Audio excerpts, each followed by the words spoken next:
What do we think of when we think of the future? As a country, we have always embraced the future and discussed many big ideas about what the future may hold. All of us have a common interest in the future: kids. What does the future hold for them? Our current system is failing our kids and our country. We know that America is falling behind. We are not getting kids where they need to be in reading, science, and math. Education is a critical part of the solution to every problem we face. The key question is, what does the future of learning look like, and how will we create it? When we think about the future, we're usually doing one of two things: dreaming or dreading. When we dream, we start with an idea, a positive trend, and take this idea to its logical conclusion. We imagine a utopia that represents our hopes for all that's possible. Maybe that idea is a belief in the promise of technology to transform learning. What would that look like? We might dream of being able to assess each student's needs, and then magically give them exactly what they need, exactly when they need it.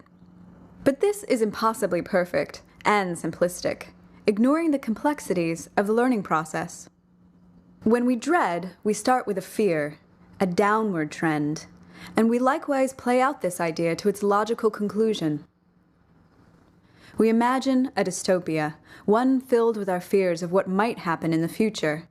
Here, the very same issue, the use of technology in the classroom, might veer off in a completely wrong direction with dreadful outcomes: kids trapped in a matrix of robotic instruction. Of course, this is equally simplistic and ignores technology's potential. Whether dreaming or dreading, our role in the future we imagine is usually passive, where the future is something that happens to us and to those around us. But there's a third way we can think about the future. Between dreaming and dreading lies designing. For designers, the future isn't a far-off place. It's a place where they work every day. Design is a form of activism. We imagine the future we want, then pick up the tools to start building it. Designers see the world as a kit of parts. They reshape and reassemble the best pieces from what's already out there to create something new and better. So what does it take to rethink learning? It's not about replication. It's about selecting and integrating many different parts to create the foundation of a new model. This is the art of integrative design. From birth to adulthood, society's purpose is critical: to accelerate our learning. And what's most important for kids today is learning how to learn. Society must develop learners ready to tackle challenges they cannot anticipate. Education is a system we created to serve that purpose. Over 100 years ago, we invented modern schooling to send kids to one of three main places: the factory, the farm, or the university. We always lost some kids, but this model provided a middle-class life for most and economic growth. Over time, the economy changed. Farm jobs diminished and office jobs surged. College grads always had better access, but there was also a path straight from high school to the office. As office work changed, it got harder to get there from high school. Eventually, that path disappeared. College became the main path to opportunity. We started sending more kids to college, but we didn't change the overall system. Education broke down, trapping too many kids on paths that no longer made sense for them or for the country. As farm and factory jobs continued to decline, we started to lose even more students. The retail sector rose up to catch them, but these low-skill, low-wage jobs often failed to move kids forward in life. With the decline of good jobs, kids had nowhere to go. Retail increasingly offered the only alternative. We lost even more students to dead-end futures. More high school graduates tried to get into college, but found they were not prepared for success, academically or financially. Fortunately, community colleges emerged to help people re-engage in their own learning and seek new pathways forward. They helped many students get back on track, but most students still found their way to community college on their own, or by accident. Today, far too many kids exit the K-12 system feeling stuck.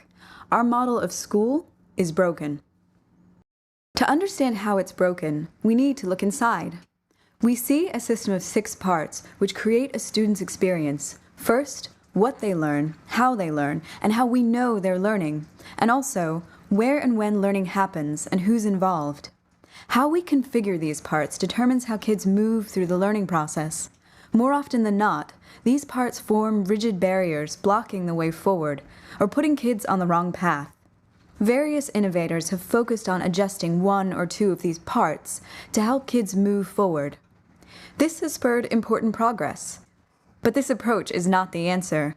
What we need is learning integrated, by design, addressing all parts at once rather than one or two in isolation. When we get this right, we make it possible for kids to accelerate their learning, to move forward in the direction they want to go. The best design models require kid power. Students must apply themselves to the learning process. It's our job to give them this chance, and we believe that's more possible now than ever before. Our research shows that a few key attributes are central to the new models we need. Future of learning models must be personalized, learner-driven, applied, cost-effective, and tech-enabled. And of course, kids don't power this system on their own. For every model, a set of outside conditions can either block its progress or help it take off and really work for kids. Without the right conditions, better models cannot take hold and scale.